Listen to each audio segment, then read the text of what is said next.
महाकुंभ से चर्चा में आई हर्षा रिछारिया अब मथुरा वृंदावन से संभल तक सनातनी युवा जोड़ो पदयात्रा निकालेंगी। उन्होंने 14 अप्रैल से 21 अप्रैल तक 175 किलोमीटर की पदयात्रा का ऐलान किया है।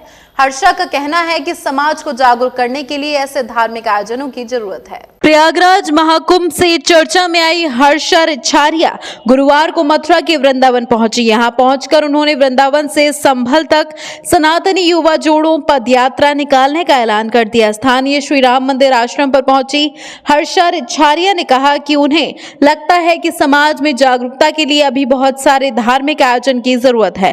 भोपाल की रहने वाली एंकर, मॉडल और इंस्टाग्राम पर धार्मिक और आध्यात्मिक कंटेंट शेयर करने वाली हर्षा रिछारिया प्रयागराज महाकुंभ के बाद अलग रूप में नजर आ रही हैं। शरीर पर भगवा कपड़े और बड़े बड़े जटा रख साधु जैसा नजर आ हर्षा रिछारिया ने गुरुवार को वृंदावन में कहा कि वह 14 अप्रैल से 21 अप्रैल तक पदयात्रा करने जा रही हैं। इस यात्रा के जरिए वह सनातनी युवाओं को जोड़ेंगी। हर्षा रिछारिया ने बताया कि 14 अप्रैल को वृंदावन के श्री राम मंदिर से पदयात्रा शुरू होगी।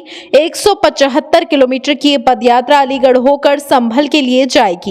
मैंने इस बारे में हर जगह के बारे में बहुत सोचा, बहुत ज़्यादा सोचा। मुझे लगता है मैं 1.5 महीने से इस बारे में पूरा डिसीजन ले रही थी, पूरा प्लानिंग कर रही थी कहाँ से कौन सी यात्रा सही रहेगी। एट लास्ट मुझे लगा कि हम भगवान श्री हरि की तरफ कदम बढ़ाते हैं और ठाकुर जी की एक नगरी जो है वो अष्ट अवतार, जैसे कि मैंने बोला कि अष्ट अवतार की जो नगरी है वहाँ से शुरू करके हम 10वें अवतार जो होने वाले हैं कलयुग में उनकी तरफ वहाँ पे जाके इसको समापन करते हैं यात्रा का। हफ्ते तक चलने वाली इस पदयात्रा की जरूरत पर उन्होंने कहा कि लगता है अभी समाज को जागरूक करने के लिए धार्मिक आयोजन की जरूरत है। बहुत युवा जागरूक हो रहा है, इसमें कोई संदेह नहीं है। इस धर्म में साधु संत हम जैसा युवाओं को निर्देश देते हैं, लेकिन फिर भी कुछ आयोजन की जरूरत रहती है जिससे हम सनातनी भाई बहनों को जोड़ते हुए आगे बढ़ें।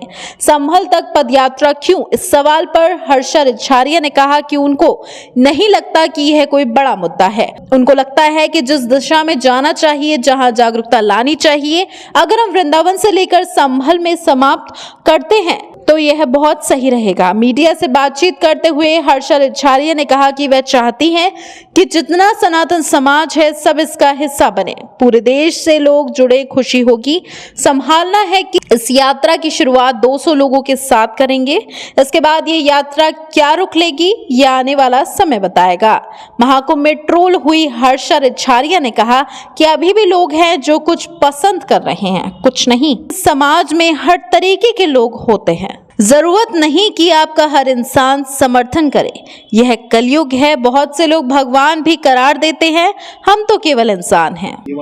यात्रा के माध्यम से पहली चीज मैं बहुत शांतिपूर्ण यात्रा निकालना चाहती हूँ। दूसरी चीज, इस यात्रा का जो उद्देश्य है वो यही है, ज्यादा से ज्यादा जो हमारे सनातनी युवा हैं उनको जागरूक करना, जो नशे के आदी हो रहे हैं, जो गलत दिशा में जा रहे हैं, उन सबको सही दिशा में अपने परिवार से जोड़ना। आजकल बच्चे ऐसा नहीं कि सिर्फ धर्म से विमुख हो रहे हैं, आजकल बच्चे अपने माता पिता से भी विमुख हो रहे हैं। यूं ही नहीं, वृद्धाश्रम में इतनी भीड़ लगती जा रही है, तो हमें उन्हें उनके परिवार से जोड़ना। मुझे लगता है कि एक बार बच्चे अगर अपने परिवार से जुड़ जाते हैं ना तो वो धर्म से अपने आप जुड़ जाएंगे। मून न्यूज के लिए जीवनदीप कल्याण की रिपोर्ट।